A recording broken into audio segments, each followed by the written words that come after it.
Komiði sæl. Munið þið eftir Mulla Hussein?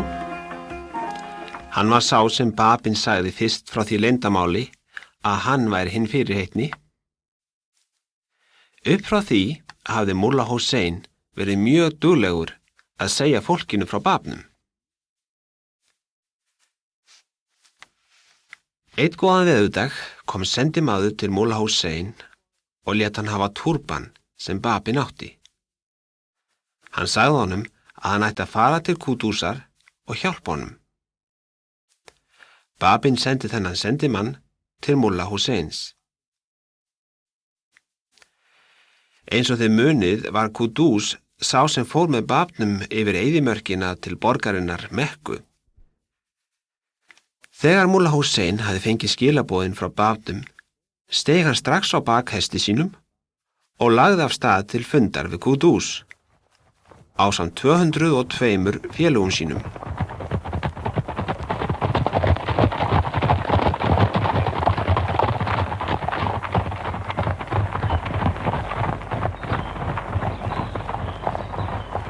Hvar sem þeir stönsuðu, fluttu þeir fólkinu boðskapinn hinn nýja dag og völdu suma sem trúðu á boðskapinn til að ferðast með sér. Einu sinni, þegar þeir höfðu stansað til að hvíla sig, sagði Mulla Hussein við félaga sína: Hver sá sem ekki reiðubúinn til að mæta þeirri eldraun sem við eigum í vændum, snúi nú aftur heim til sín og hætti við ferðina. Ég mun ásamt 72 félögum mínum deyja fyrir hinn heitt elskaða. Hver sá sem ófær að hafna veröldinni, hverfi nú á þessari stundu á brott, því að seinna meir verður undankoma óhugsandi. Þið viti hvað hann átti við, ekki svo? Hann átti við að þeir sem væru hræddir við að deyja fyrir Guð ættu að yfirgefa þá, áður en það yrði seinan. 20 þeirra yfirgáfu hópinn og fóru heim til sín. Þá sagði Mulla Hussein þeim sem eftir voru að skilja eftir allt sem þeir áttu, nema hestana og sverðin, svo að menn gætu séð að þeir kærðu sig ekki gæði þessa heims. Þeir vildu aðeins flytja fólki í boðskap Guðs. Hvað eftir annað urðu félagarnir í þessum litla flokki að berjast fyrir lífi sínu.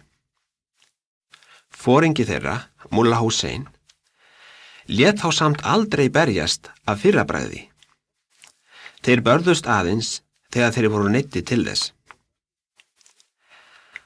Allir voru mjög undrandi á því hvað Mulla Hussein var hugrakkur. Hann virtist fá leyndardómsfullan kraft, hvenar sem þörf var á því. Óvinir hans skulfu meira segja hræðslu ef þeir heyrðu einhvern nefna nafnið hans.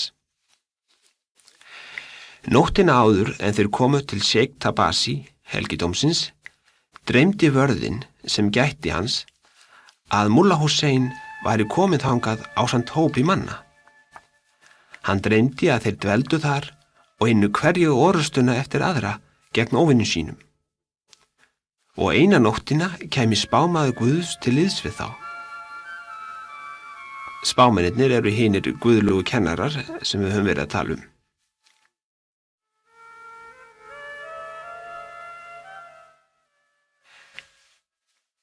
Þegar Mulla Hussein kom næsta morgun, vissi vörðurinn að þetta var sami maðurinn og hann hafði séð í draumnum.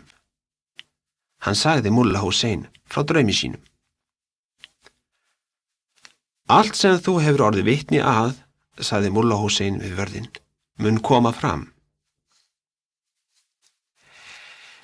Mulla Hussein ákvað að reisa virki nálægt helgidóminum og sagði mönnum sínum að taka strax til starfa. Þeir urðu ofta hætta við vinnuna og berjast við fólkið í nálægum borgum sem gerði allt sem það gat til að hrella þá. En þeir ráku alltaf óvinina á flótta. Loks höfðu þeir lokið við að reisa virkið. Verkinu var nýlokið þegar Mulla Húsein frétti að Baha'u'lláh ætlaði að heimsækja þá. Þið munið að í draumnum sem vörð helgidómsins dreymdi kom spámaður Guðs til liðs við þá. Þessi spámaður var Baha'u'lláh. Þeir sem voru með Mulla Húsein vissu ekki hver Baha'u'lláh var og þeir skildi ekki hvers vegna foringi þeirra var svo hamingjusamur að hann gleymdi jafnvel að þeir voru viðstaddir. Þegar Baha'u'lláh kom mátti enginn setjast niður, fyrr en Mulla Húsein gæfi leyfi til þess. En hann gleymdi því alveg og það endaði með því að Baha'u'lláh sagði þeim að setjast. Baha'u'lláh sagðist vera ánægður með smíði virkisins og að aðeins eitt vantaði til þess að gera það fullkomið. Qudús yrði að vera hjá þeim. Qudús var þá í fangelsi, en Baha'u'lláh sagði Mulla Húsein að senda 6 menn eftir honum. Baha'u'lláh sagði að Qudús myndi sleppa úr fangelsinu og kæmi til þeirra. Áður en Baha'u'lláh fór frá þeim sagði hann: Hvað svo sem kemur fyrir sigurinn ykkar, algjör og öruggur sigur. Þegar hann var farinn, sendi Mulla Húsein 6 menn til að sækja Qudús. Síðan sagði hann félögum sínum að koma fram við Qudús eins og þeir myndu koma fram við Babin sjálfan. Hvað mig varðar, bætti hann við, verðið þið að líta á mig sem auðmjúkan þjónans. Qudús kom til virkisins nóttina. Þegar sendimaður kom og sagði þeim að hann væri að nálgast virkið, fór Mulla Húsein ásamt 100 mönnum sínum fótgangandi út til móts við hann. Hver og einn þeirra hélt á 2 logandi kyndlum, svo skógurinn varð uppljómaður í kringum þá. Þegar Qudús reið á meðal þeirra til virkisins, sungu þeir fagnaðarsálma.